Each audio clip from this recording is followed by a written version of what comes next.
Morning, Ben.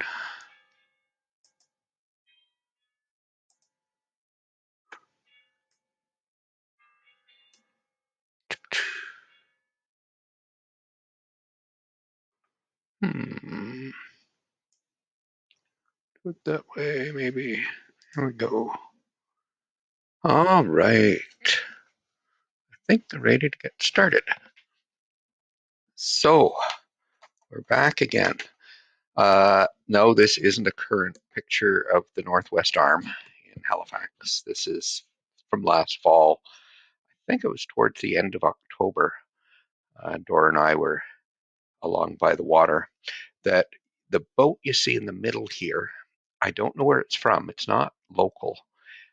We often get boats in the Northwest Arm, particularly up near the Armdale roundabout, that come from Europe, from Scandinavia, from France.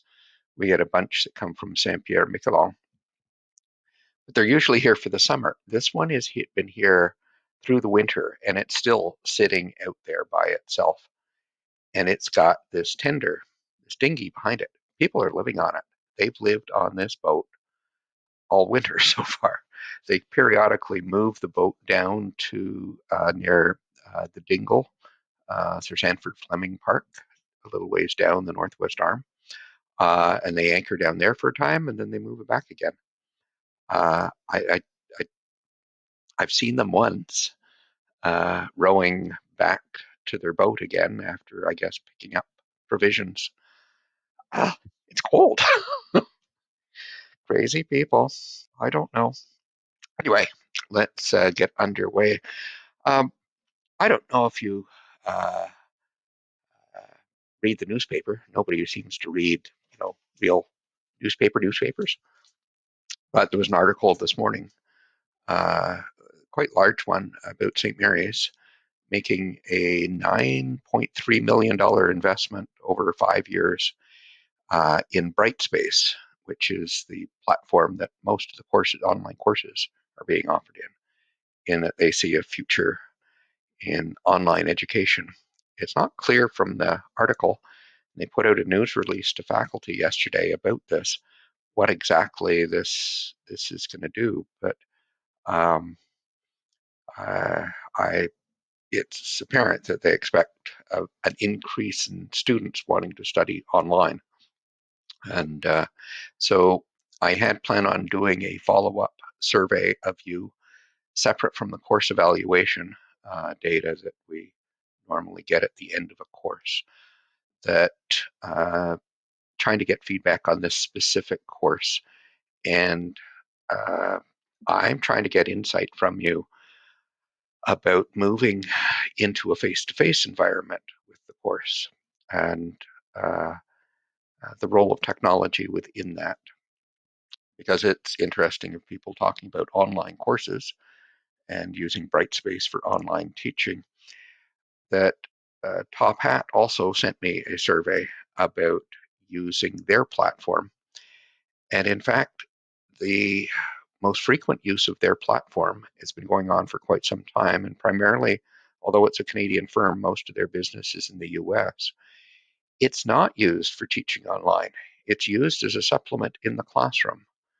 And so the virtual classroom tool that we're using right now was actually quite hurriedly launched last spring because of COVID and the need for online teaching. But most of their platform, the way it's structured, uh, is for in class, and even presentation of slides like I'm doing now is for presenting those slides in a classroom environment. And so I'll be interested to know your feedback on different technologies and different platforms. Is this a good or bad platform for this course? And what you would envision yourself doing next year, because it's still undecided. Are our classes going to be face to face? I'd expect a lot of them are, particularly smaller ones, but large ones like this, if we've got to do any social distancing, we need a very big classroom. You so I expect, and I've been getting emails from past students asking, what do I know about what's happening next year? The registration normally starts in mid-March for next year. And I would anticipate that we will try to put as many classes as possible in a classroom, but we're going to have to also supplement it with with online, so that um, courses like this one, I'll be teaching in a classroom, and I'll also be supporting another group of students that want to take the class online or want to do a combination of both. Show up some days, like you may be attending the live lecture today, uh, and then other days be able to pick it up online. This has been very disruptive to our technology and our environment. From a business perspective, and that's why I'm going on with this little monologue here, this is a very challenging, very disruptive to a business. And how do you redesign your product offerings and the way you deliver products and services? Because now your service expectations are completely different than the class that took this course a year ago. You've experienced completely different environment, and you will demand different things than students did a year ago, and some things that we may have never done before this year. And not only will you demand different things, but you will expect us to do them better than we did this year. But we don't know which ones those are. There's some aspects of what we delivered this year that you're going to be happy for us to get rid of. Uh, and I don't know how much research has been done on how do we transform our products. That the area of product design, service design, and the processes that we use to produce or deliver a service uh, is an area that I used to teach a long time ago, and is still an active interest of myself. So I've been interestingly monitoring this to see how do we reinvent and redesign uh, services in terms of educational services, and what's the most effective platform or process for delivering those, so that it's we do it efficiently and effectively. And uh, this is interesting stuff. Anyway, I should really get on with today's show. But I got to throw in this slide, and I think it's the website is mentioned in the text. There is a fellow that's put together a website that tracks, looks at data that's over time series data that we're not doing in the course, and matches up time series data of two completely different things. So one of these is the Japanese car sales in the United States over a 10-year period, 1999 to 2009, how they went up and down, and the number of suicides in the US from crashing your car into a wall or a telephone pole or something of that nature. And as you can see, they track very closely together, suggesting maybe if we want to cut down the number of suicides from smashing your car, then we should restrict the number of Japanese cars sold in the US. No. But we often get this happening, particularly with time series data, that two things that track together and appear to be highly correlated are totally unrelated to one another. And he's got dozens and dozens of examples of this, of very, very high correlation of meaningless data. But it's always fun to look at. I can remember reading an article a long time ago uh, that uh, took time series data and mapped it to the coastline of Norway. And unfortunately, they couldn't make projections further into the future because, well, they've reached the end of Norway, and they didn't know if the projections would continue consistently with the coastline of Finland. But uh, anyway, I digress. So We started looking in last class at regression analysis, and it's the most common technique used for value estimation in a technical sense. I've been reading through your discussion feedback on other methods besides math formulas, and they're good comments, and you've hit on it. Generally, there's lots of information we can never possibly incorporate into a formula, and that the only issue that comes up there is that with a formula, it's in a sense objective, that you're consistent.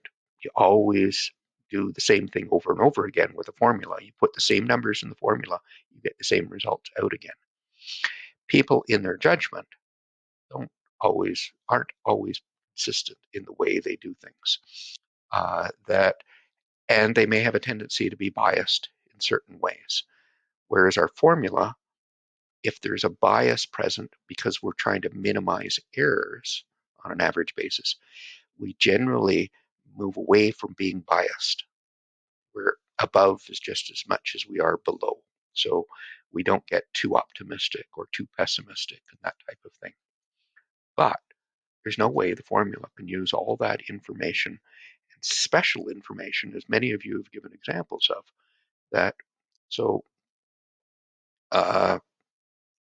there's value in these mathematical methods, but there's also huge value in personal insight, and it's stuff that it's recognizing where those are.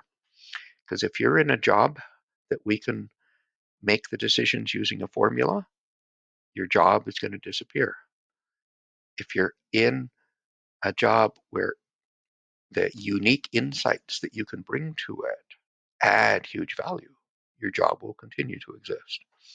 And we are going to see a transformation in the workplace over the next 2 decades because of artificial intelligence and removing certain potentially high-skilled jobs, but they're repetitive, that a machine can do, a computer can do. But then that's going to leave those ones, where the ones that a computer really can't do. So if you're thinking of careers, be careful about it. I worry about the accounting profession. Too much of what accountants do is repetitive, and a computer is going to do in the future. But there are parts of accounting that require special insight and judgment a computer can't do. So if you're thinking ahead, that and in the survey that you completed at the beginning of the term, a large proportion of you had a certain career in mind when you're going to graduate, a certain major in mind. Keep in mind as well, is that career going to still exist in another 10 or 20 years? And should that help shape where you go or how you prepare yourself for that one? I think we're in, just like COVID has significantly disrupted my work, artificial intelligence is going to significantly disrupt a lot of professional type roles that we've valued in the past, potentially. So again, regression, it's fitting a math function to the data. When you get into the numbers that are in the formula, the coefficients, we can do causal analysis sometimes, and today we'll see doesn't always work, that the input variables that we use to make our prediction are often called independent variables or explanatory variables, some of the jargon that's used.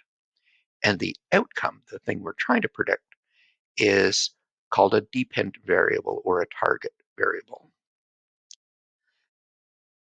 That, and as I said, the method we're using, it's called ordinary least squares, and we're trying to minimize that squared error. I just emphasize it because it means that we're not treating all errors the same. We're really worried about making big mistakes. Big mistakes are serious. And we typically work with linear models, straight lines. They're a lot easier. I've talked about standard error and R-square. I'll get back to that stuff, but let's move ahead. So I'm going to raise a thing now, and I'm going to bring it up again later, and it's very much going to be the focus of next Monday's class. But that Something that isn't done enough, or at least I don't find enough, is looking at what we call residuals. So if we want to improve our model, and the model we had last class, uh, it had a good R squared, whatever some people would say it was a good model, but the predictions, there was a huge amount of error. There's a big gap between what our prediction was and what the actual credit card balance could be. And that one way of learning from that, and we talk of this machine learning, we learn from what we do. We do something, we learn from it, we go back and improve. And we have this cycle of going through it. Machine learning is a computer doing that by itself. What do we learn from? You learn from your mistakes. Well, you learn from what you did right. So what you did right, keep doing it. What you did wrong, figure out what you did wrong and how you can do better on those things. Basic principle, that's what we'll be doing in improving our model. And we'll be looking at a thing called residuals. We'll look at the mistakes we made. So part of it is it's a visual thing. And you've heard me harp on this before. The way we process information, sometimes we're better at it when we see pictures. But when we see pictures, the way we fashion the pictures can hide things or can illuminate things to us. And one of them is called a residual plot. So here is the graph that we use many times last class, where we've got credit score here, we've got the balance on the vertical axis, we've got a line that we put through the scatter, and we saw that predictions weren't very good in some spots. Well, let's reorient this. Let's turn it so that at the moment we're looking at prediction errors, which are measured up and down, okay? But we're sliding up a line. Now, I bet you're looking this way, perpendicular to the line, but that's not your error. So if the person had a score of 500, here's our prediction. Here's what actually happened. So look up and down. Don't look at how wide the scatter is perpendicular to the line, but that's the way our eyes will look at it. And looking at these distances here versus these ones down here, these ones up here, it's difficult because it's sliding. So turn it. So here's the credit score again on this axis.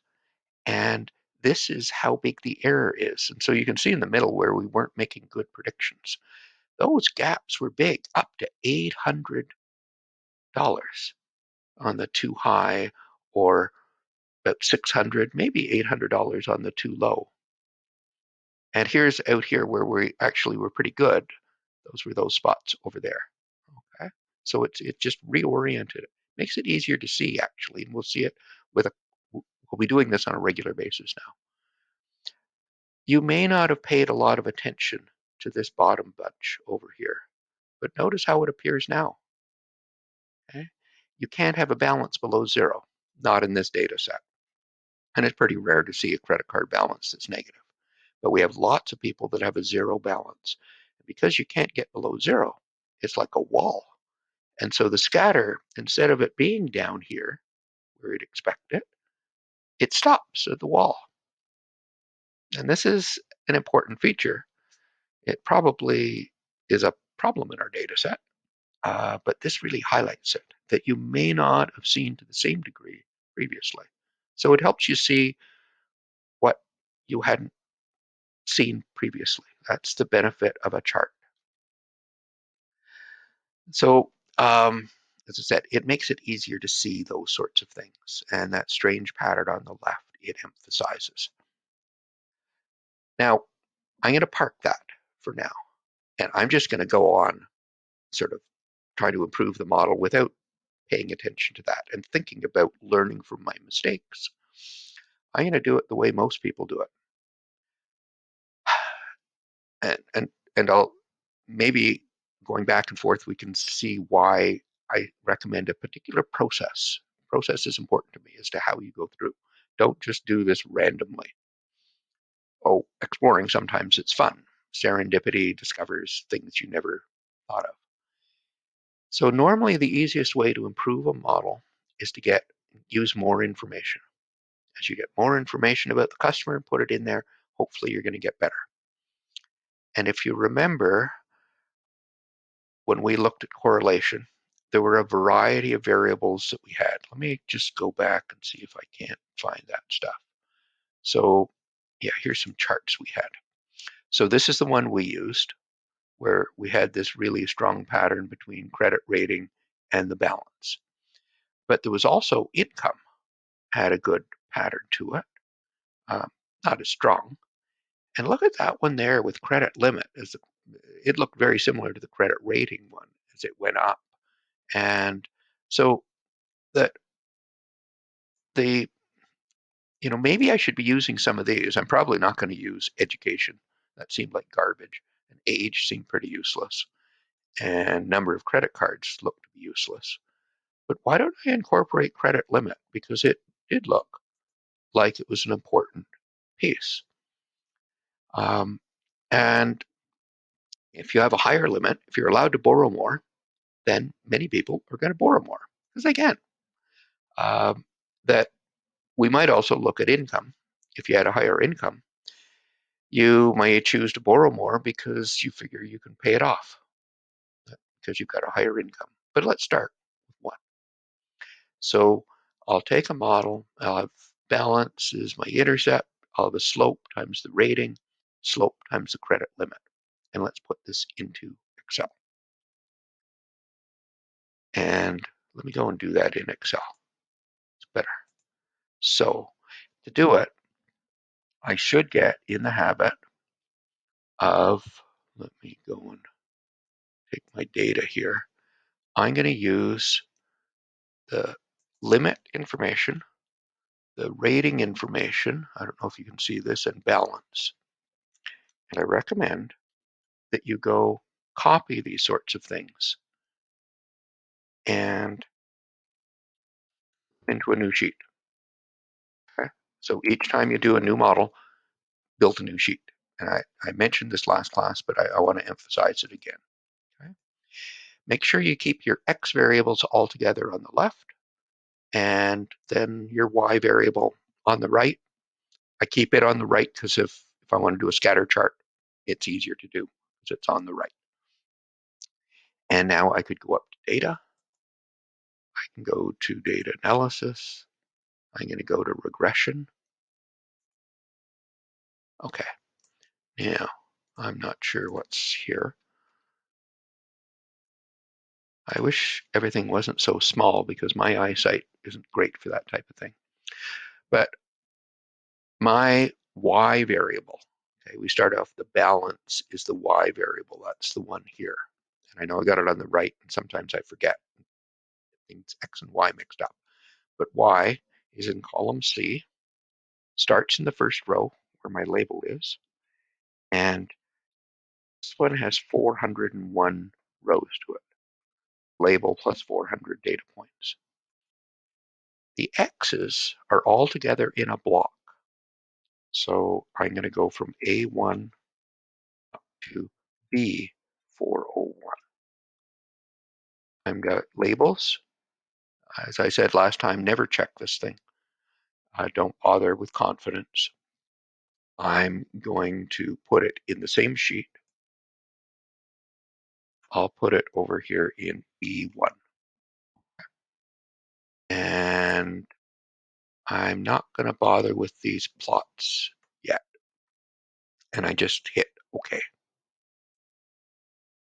Boom. Okay. So what do I get?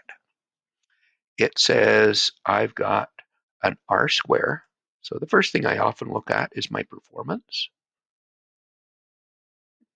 And I look at R square. And I don't know if you remember last class, but R square in the previous class was around 0.745 something. It's not changed. It's basically the same as what it was before. If you recall last time, the standard error, that's this one here, it's now 232. Last time it was 232. standard error up here in the performance measures tell me if I'm making a prediction about credit card balance, how good or bad will the prediction be? And this says that don't be surprised if your prediction is off by $232, but it probably isn't off by more than twice that, by more than $464. But that was the number we had before. So here I've added a variable that looked to be really, really useful. And I'm not getting anything. It's no better. If I look down to my model, this one here ends up saying estimated. I'll make this bigger so you can see. Oh, excuse me. Okay. Estimated average balance equals minus $377 plus 0.02 times limit and plus 2.2 times the rating. Now, before, it was something like estimated average balance was equal to, I think it was 390 plus 2.57 times the rating. Let me make this guy bigger. So look at these two. That the intercept has changed a little bit, and we knew it was only an estimate, and it could be off by $30, $60, something like that. So it hasn't changed much. And we also knew that the 2.57 was an estimate. Last time we thought it might be as low as 2.4 or as high as about 2.8 or something like that. So yeah, it's changed a fair bit, but we've got this limit in here as well. It's got a really tiny coefficient. Don't obsess with that necessarily because the credit limits were about 10 times bigger than what the ratings were. They went up to about $12,000 or so. So this may be just a scaling effect here that you've got. But it's really not that important. What is interesting with limit is if you look here, and again, make this bigger for you, and oh, good, it rounded them off for me. So I got a coefficient of 0.02 with a standard error of 0.06. That standard error reflects how bad your estimate might be, just like we had how bad my prediction might be of being off by $232. So this one, it says with the estimate of the coefficient, don't be surprised if your estimate is off by 0.06. Okay, so it could be as high as 0.08, could be as low as minus 0.04, negative. What does that mean? It suggests that if my limit got higher, my balance might get lower, or it might get bigger. Could go either way. Maybe it doesn't change at all. This is very confusing. What did my slide say? Okay. We just talked about that. Here's that coefficient. And here I didn't round off everything, but it says that balance may increase with a higher limit, or it may decrease with a higher limit, or everything in between. It may not change at all. So there's no clear evidence that limit influences balance. It's really not giving us new information. It's not telling us anything. It isn't telling us where to go. Do we turn left? Do we turn right? Yeah, you make up your mind. If I was to do a scatter chart of the two, and we can do that quickly if you like. Where am I here? So here's limit and rating.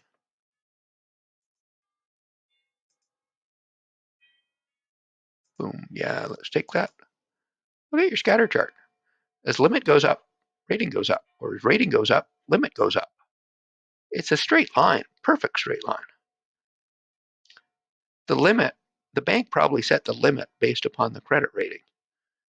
If you got a credit rating of 500, boom, then you've got a limit of $7,000.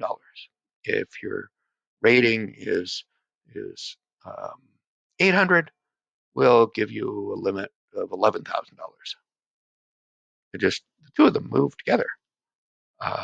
So if I know the rating, I also know the limit almost perfectly. Limit is giving me no new information. That if you know the temperature outdoors in Celsius, and then I give you the temperature in Fahrenheit, well, one's converted from the other. If you know one, you know the other. You don't need both. That I don't. There's no value to me in having both numbers present. That so it's since it's adding no new information, it's not improving my performance. These ones are both perfectly correlated. There's a very, very high correlation between them. I need to find a variable that when I add it, it gives me new insight that I couldn't have guessed at otherwise.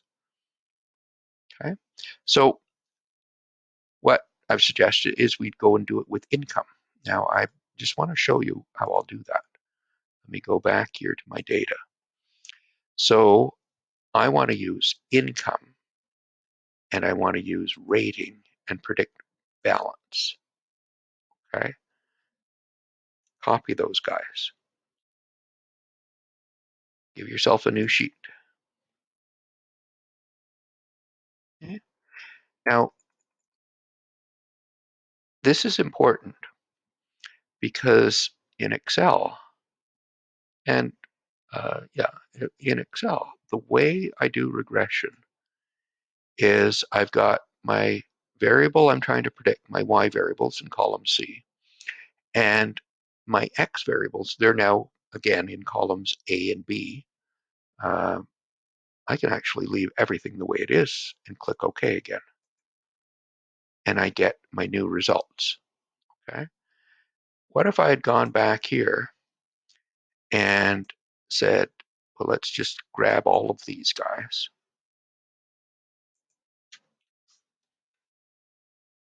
And created a new sheet.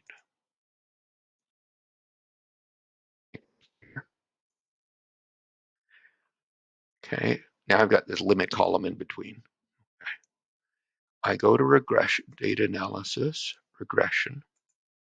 Okay, and now here with my x variable, I would like the income column. Yeah, let me grab all of that. And just like when I'm copying, I'll hold down Control and select rating. And we do this type of thing all the time to go and select two things. And then I can put it in E, that's fine. Whoa. It says input range must be a contiguous reference. Big word, contiguous. Contiguous means they've got to be together. No gaps. I can't have a hole in between. And that's what I've got at the moment. Oops. Okay. That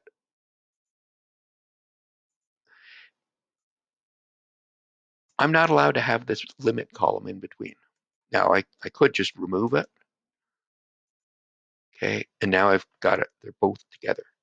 But when in Excel, when I tell it where the X variable is, I've got to take a whole block.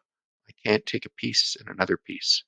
It's got to be one complete block and everything in between. And so, again, that's why I will normally copy my data over into a new sheet that I want to work with that has just what I need in the format I need it, and then I do the analysis.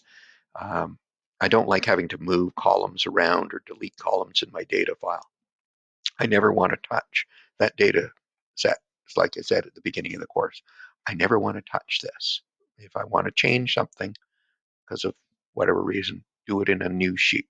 Okay, don't touch the original. So I did it. Income rating, didn't I do it over here? Here it is. And so I get a new regression output.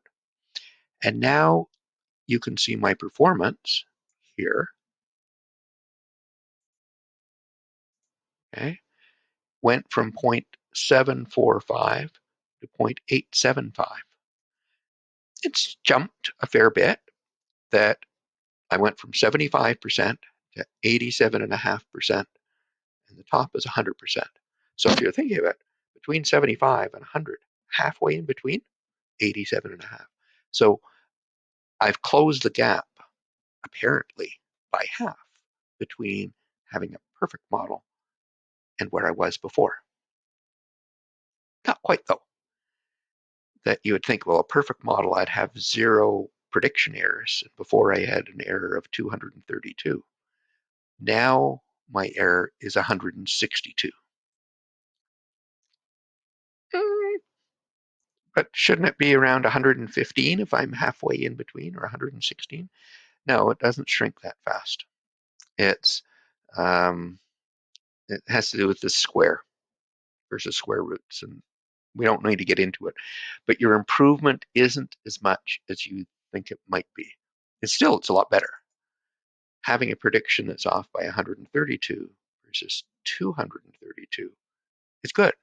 That you're about a third better than you were previously. So that's a good improvement. But look at my model. Look at the coefficients. That my estimated average balance equals minus 534. Don't mind me just rounding everything off. Minus 7.67 times income plus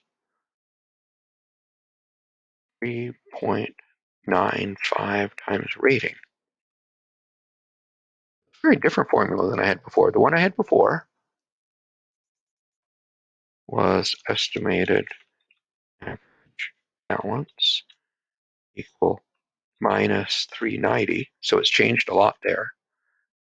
Plus 2.57 times rating.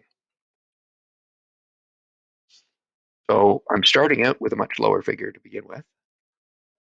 Okay, but it's just a number I need for the formula. Remember, we emphasized what the intercept is in most applications is meaningless. It has we just need it for the formula. We've got a straight line that happens to be, where's a chart? Just so I can show it. I don't want that chart.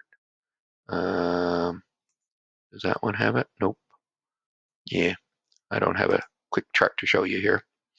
But that if you put that line there, the intercept is down here with a rating of 0, and we never are down there at 0 because no one gets a credit card if they have 0 credit rating. Similarly, if their income was 0, I wouldn't give them a card. It's just something that would be extended down here. So these are just numbers we need for a line. And where am I? So don't worry about that, but it shifted a lot. The coefficient for rating is now much, much bigger. Okay, so I expanded things a lot. But it seems I'm overcompensating because look at the coefficient for income. This guy is interesting. It's negative. And you may ask yourself, what's going on with this? It's why have I got a negative coefficient? That means people with higher incomes will have smaller balances. As income goes up, balance goes down. So when I want you interpreting coefficients, the very first thing you look at is the sign of the coefficient. Is it a plus or a minus? A plus sign means that as that variable gets larger, then the outcome gets larger.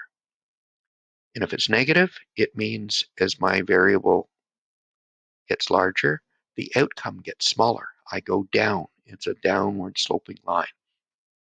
Then look at the size of the number. But first look at the sign. And this one's going in the wrong direction.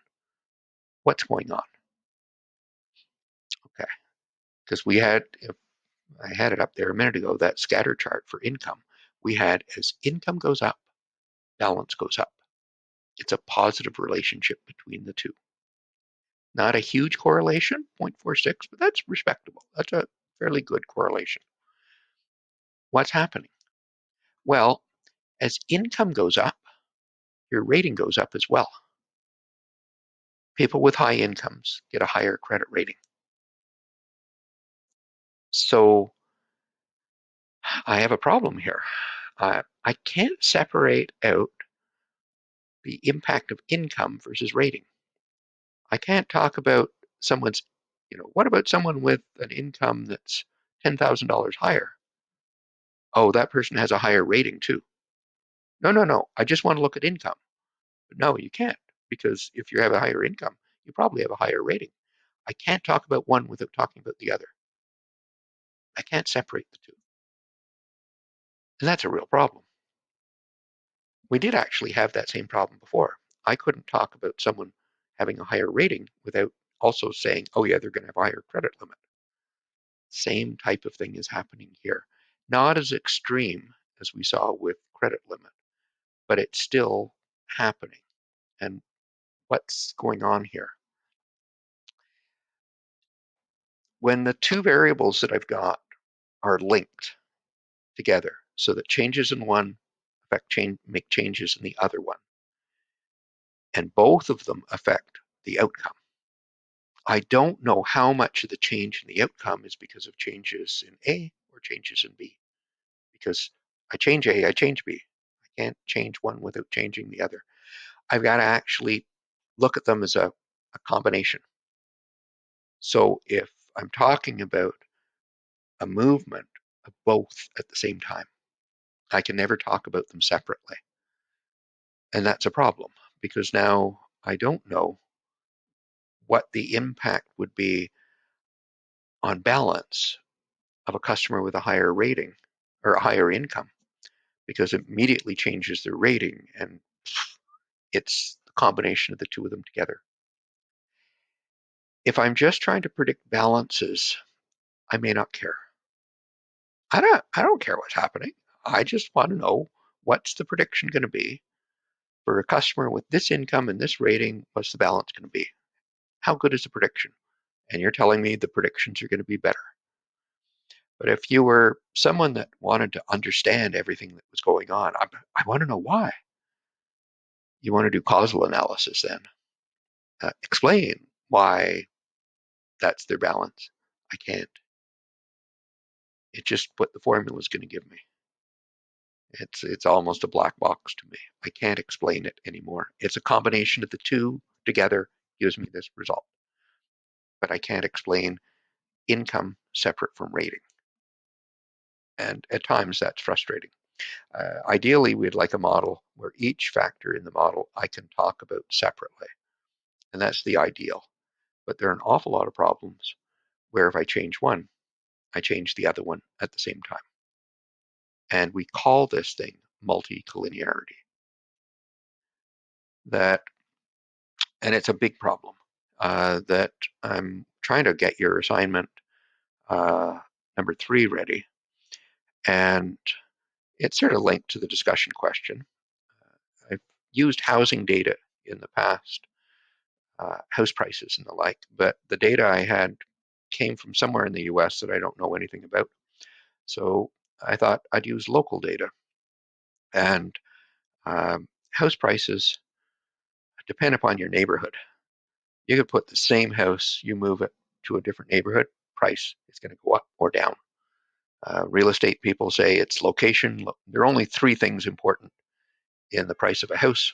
It's location, location, and location. So if I've got a data set that probably comes from all kinds of different locations, that's part of that knowledge, personal knowledge that may not fit in a formula. So what I've done is taken Halifax data from the last year of the west end of Halifax, and I'll try to put all this, summarize where it comes from in the assignment. But I'm looking at one neighborhood over the last year, and I found 87 houses that have been sold in the last year, and characteristics of them. So if you've got a listing for a house for sale, it'll have what the price is they're asking for the property. They'll tell you, is it a single family home or is there an apartment in the house? How many square feet? Does it have a basement? Does it have a garage? How many bedrooms? How many bathrooms? A whole bunch of different things. And I'll have you trying to build models of predicting what the house price is. And there have been some interesting things in the real estate market during COVID. The trouble is, if you show me a house that's twice as big, probably has more bedrooms, probably has an extra bathroom, it has extra things to it. So looking at the number of bathrooms and bedrooms and living space, they're all interconnected. So I may not be able to say, you could increase the value of your home by adding another bathroom. Not sure if I can do that because I already know certain things about the size of the house, and I can't separate some of the variables. I may not be able to, but we'll see with the data. I'm still exploring it at the moment, but I'll try to get it finished by tomorrow and posted for you. So these correlations among variables, we see it all the time because our variables are often interlinked. Could I have foreseen the problems I was getting into? That because I was just throwing in variables. Maybe I should go back to what I suggested before. You want to improve, learn from your mistakes. So let's go back and look at our mistakes and see what we can learn from them. And our mistakes are known as our residuals, our prediction error. Residual is what's left over. It's what's at the bottom of your teacup or coffee cup after you've had your coffee. The dregs, the stuff that's down at the bottom, what's left. Those are your residuals. So can I predict the errors better? Can I predict when I'm too high or too low? Can I predict when I'm really high or when I'm really low from what I should be? And can I build a model to predict the mistakes? In a sense, that's what I'm going to try to do. So let me show you how to get those first off. So let me go back to this one. Is that the one?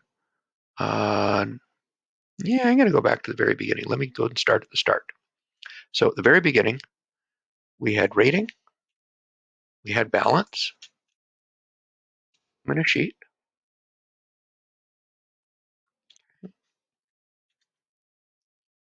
Make it a little bigger, not too big. We don't need to see those numbers so much. And let me build my model doing regression. And my y variable is in column B now. I've just got the one variable for x, and it's in column A. Okay. And I got labels. I'm going to put it up here at the top so I can see it. I'm going to move it over a little bit, put it in column D. And I want, there's checkboxes down here. I'd like the residuals and I'd like residual plots. Okay.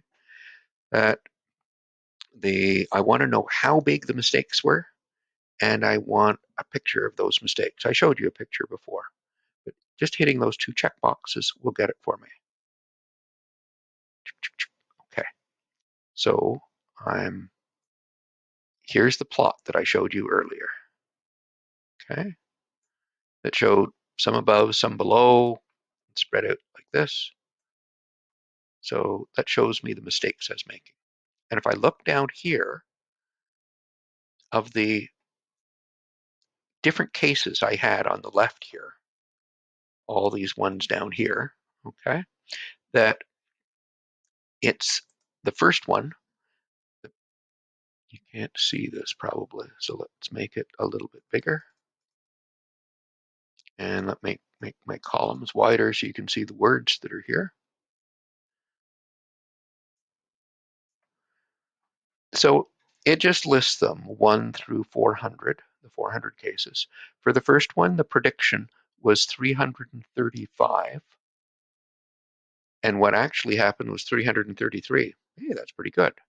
So I was too high by 2.39967. If I wanted to fix things, I should reduce my prediction by that amount and I get the correct value. Okay, so this is actual minus the prediction. So negative means my prediction was too high. The next one, I predict 848 as the balance, and it's 903. I'm too low. So I'm too low by $54. Now, these aren't that bad, but look down further. Here's the next one.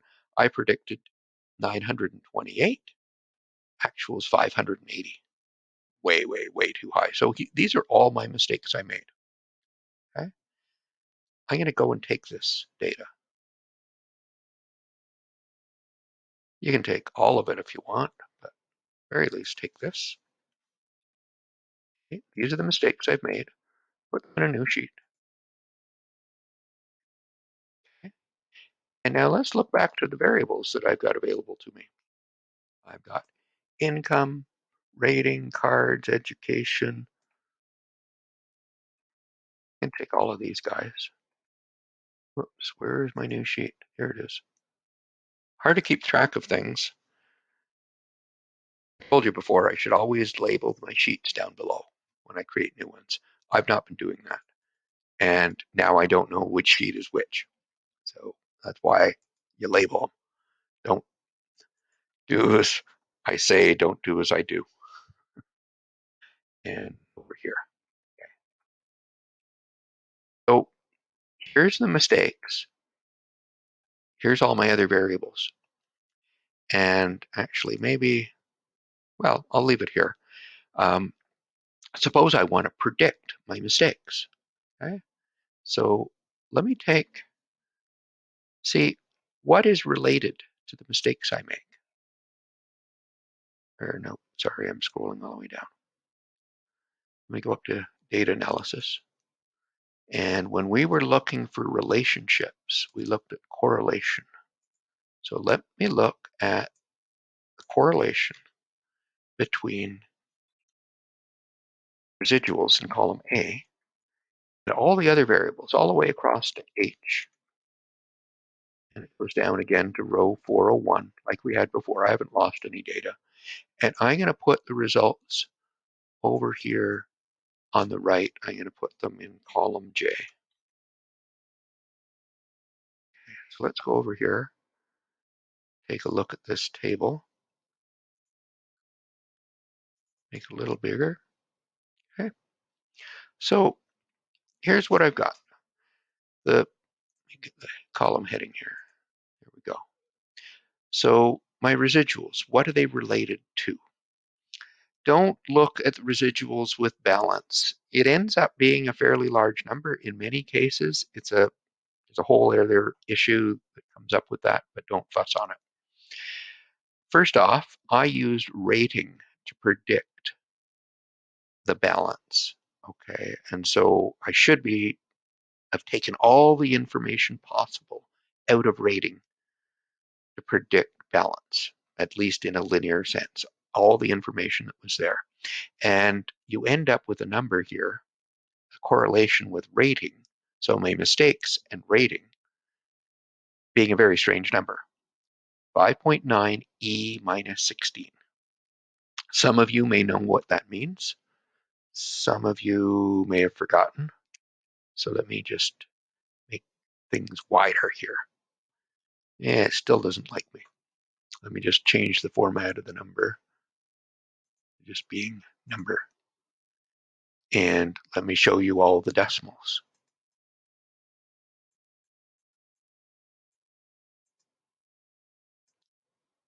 Look at that guy. The 5.9 that was there before is actually 0.000000005.59. I've shoved the decimal place over 16 places to the left. That's what the minus 16 meant. Okay, so if I put myself back to the table I had before, it said E minus 16. That means shove the decimal point over 16 places to the left. So this is a very, very, very, very small number. It's 0. There's no correlation between rating and the residuals because we took all the information that was in rating and used it in our predictions, so there's nothing left to take. But look at, and limit, also, all the information's gone. So with limit used to be highly correlated with balance, but now limit and the residuals, there's pretty much nothing left to gain from adding limit to my model, and that's why there was no sense in adding it to the model. But if I add income to the model, there is correlation. It's reasonably large, 0.435. It used to be plus 0.46. Now it's minus 0.43599. It's negative correlation now. So it says I can add in income, but when I do it, it's to sort of overcorrect. In some cases, rating is giving me too high a prediction of what the balance should be. And I can fix some of those predictions that are too high by incorporating income. Okay, so I can pull it back. And so that's why I've got a negative coefficient here. Seems age might also be a factor in here. It's minus 0.17. So again, I may be overcompensating in the ratings for the age. With cards, doesn't seem important. Education, not important. This would tell me add income to the model as my next variable because it has the strongest predictive power in predicting my mistakes. But when I do it, I'm going to get a negative coefficient, and that's exactly what we saw. Okay? That if, let me go to my slides so I'm on track here. How much time do I have? A few more minutes. So here's the table I got. Okay, and looking at my residuals that I just showed you, and that now it's just go no correlation with the residuals and rating. I don't have that in this slide. Anyway,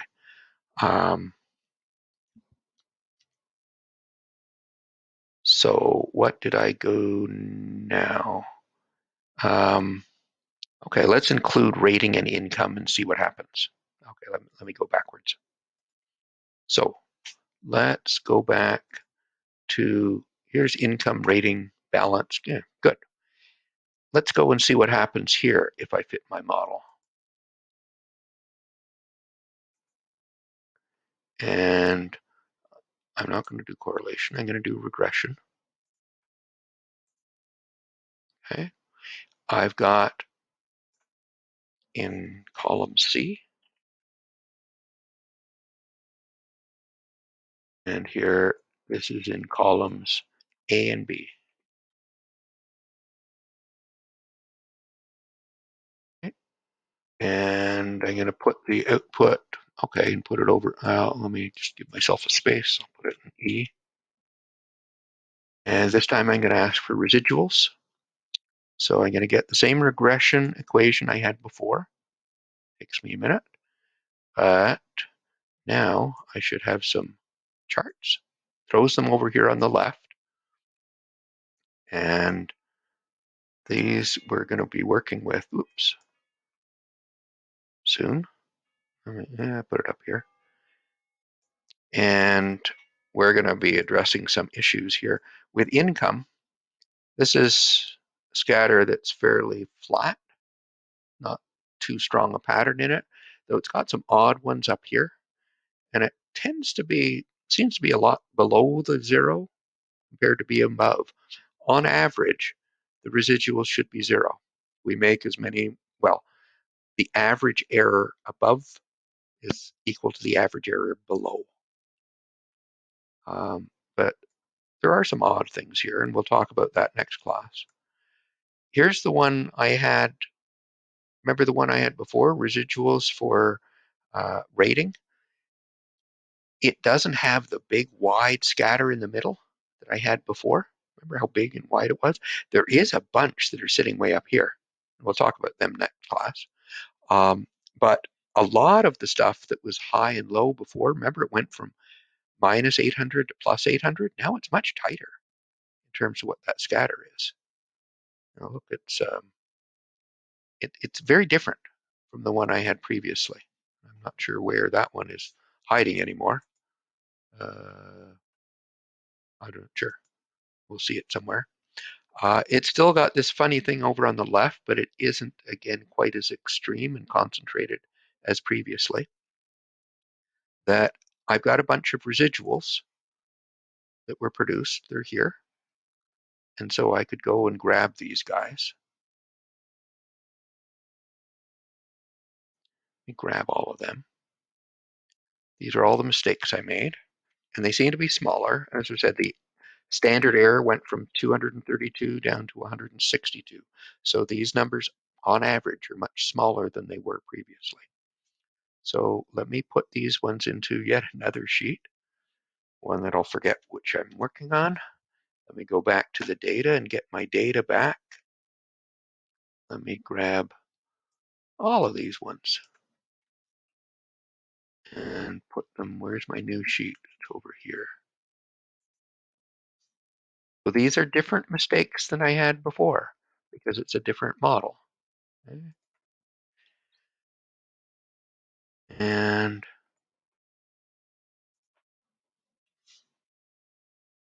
so I've got all of these variables in here, my mistakes, my variables, and I've thrown in balance. I don't really need to have balance sitting in there, but I've thrown it in anyway. And if I go to data analysis, I go up to correlation. And again, I'm trying to figure out, can I improve on what I've done? And I'm going to go from column A over to column H, down to row 401. Got labels. I'm going to put it all in J.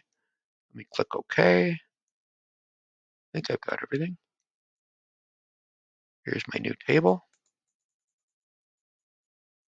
So again, I'm looking at the mistakes I made. So I'm going to look at this column here in particular.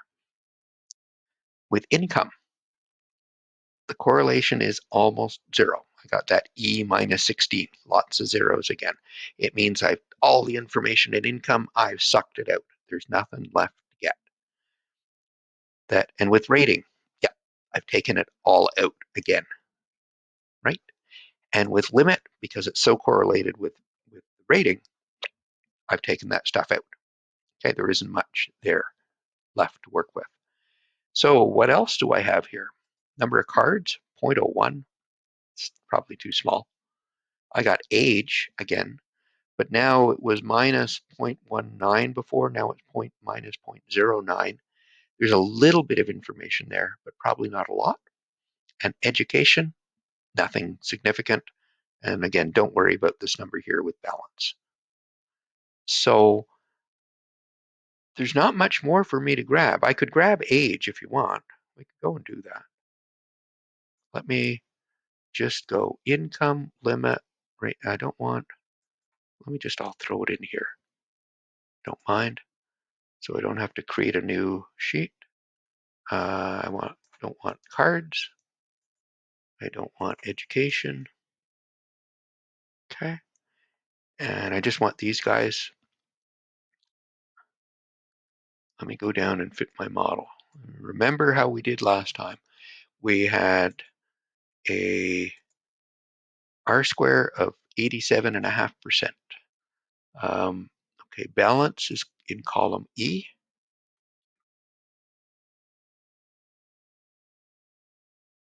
And the variables I've got are in B, C, and D.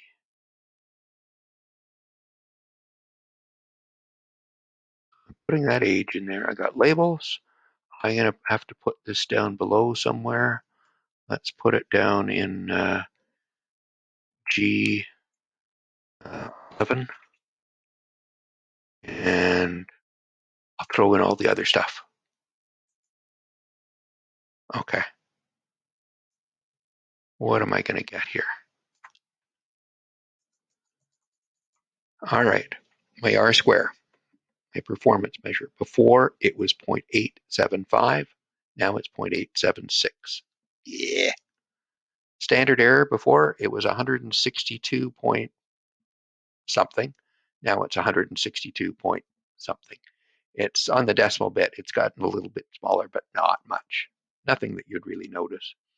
It's gone and changed up my coefficients a bit. That the intercept has shifted somewhat. 500 minus 500 and something. This is still -7 something. This rating, it's now 3.9 something. It's similar to what it was before, but they've shifted a bit. And I got a coefficient for age. But I'm really not any better than I was before.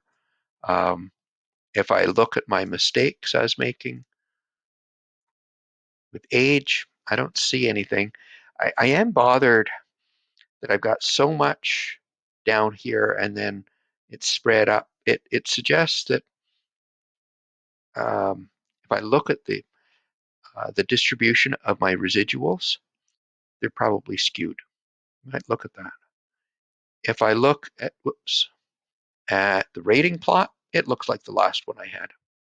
Really no change there. No change in the income plot. I'm just curious. I haven't looked at this before. I've got the residuals here. You take this column.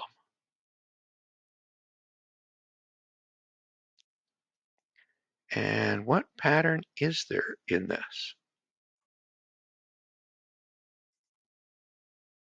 I'm going, so this is the scatter of my residuals, how big they are, just randomly. And if I did a box and whisker, there we go. So that's my, yeah, something's going on up at the top of this chart. I've got a group of outliers up here, and then everybody else is down below. So in those other charts that I had, wherever they went, they're way up here somewhere.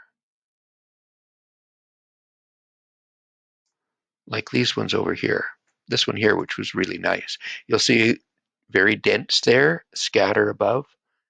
My box and whisker chart is basically telling me, yeah, you've got the bulk of them sitting in one spot and then scatter up above.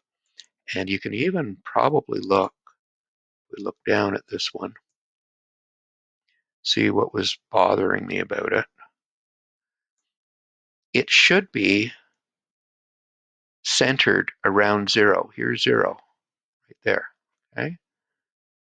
And that you probably can't see this. Can I change some colors here? Oh,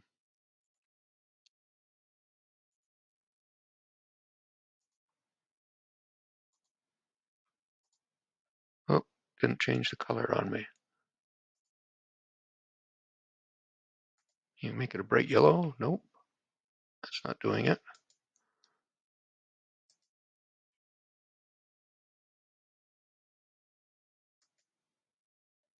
No, it's changing that instead. I want to change the box and I can't. Let me Excuse me. I'm going to get rid of the fill. There we go. So now you can see it. The X, that's where the mean is. The average residual, average mistake is 0. But the median is down below. And the box is shifted really below. It's shifted low. And that's what we were seeing. And it's because of these outliers here are distorting things. So we've got to investigate those. In next class, that's exactly what we're going to do. So let me settle up for today. Oh, yeah, it is a summary. Okay. So the methodology I'm suggesting to you is start out with a simple model, one variable, straight line. Fit it, look at your mistakes, your residuals. Try to see, is there something in there? Look at correlation as the first thing. Is there a variable I could add that would make my model better than what it was before? So I look at the correlation between my mistakes and the other variables. So I'm trying to improve, not make my mistakes. And if you can find one, put it in there. Watch out. Look at your coefficients afterwards, and you may find they change a lot, as we saw when we put income in. That's probably because of multicollinearity. And if we go back and look, we'll probably find that of the variables in our model, that they're related to one another. Sometimes we can see it clearly, sometimes it's a little more complex. But you may see that, oh, income and rating interconnected. That's why my coefficients have changed a lot. And I probably have a problem if I want to go and explain my model. That the keep doing this. You know, we have then added age. It didn't really make a big difference. And if I go back and look now, there's nothing I can add in terms of new variables in that simple fashion to make my model better. But there may be other ways I could look at it. One of them, I want to look at those outliers. Can I figure out who are the outliers and pull them out of my model and or adjust for them in some fashion? And that's going to be very valuable to us. The other is, do I need to use a straight line? And let me get back to, where's a plot? One of those charts. And I've alluded to this already, but I'm going to focus on one of these charts, this one. Look at this guy. So I've got outliers up here, and I've got to adjust for that. But look at this. Down, up, sort of like like someone lying down or sitting on a couch and falling through the upholstery or whatever. That we've got to, this is curved. Maybe we need a curve. Maybe we shouldn't be using a straight line. So the residuals, if I look at correlation, may tell me variables that might be useful, but they also highlight other potential problems. I shouldn't see outliers. I shouldn't see curves. I shouldn't see patterns in the residuals. If there's a pattern means information, knowledge is there. And if I can extract the pattern, then I can extract the knowledge that's there. When I looked at age, other than the residuals, there was no pattern. But with that one, again, see these odd ones up here, but if I ignore the odd ones up above, there's nothing down here. So there's no more information to pull out of age. But it looks like there's more information in rating that I've got to extract. So this is the process we go through. You go back, review your mistakes, and see what can you learn from them. And you'll do it by looking at numbers like correlations, but you'll also do it by looking at pictures and trying to get insights as to patterns you may have missed. Computers may be able to pick up some of that, but I view modeling as an art, and we shouldn't leave it to machines completely to build our models for us. But anyway, another day. I'm almost overtime. I better quit. So we will be back together on Monday test on Friday. I hope you're going to do well on it. I'll try to have it posted shortly, but it doesn't turn on. You may be able to see it's sitting there waiting, but it won't get turned on until 1 o'clock on Friday morning, and good luck on it. Also, you have a quiz for Chapter 7 that is due on Saturday. And you take care and have a good weekend. And the sun looks like it's just come out here. So, good day. Bye-bye.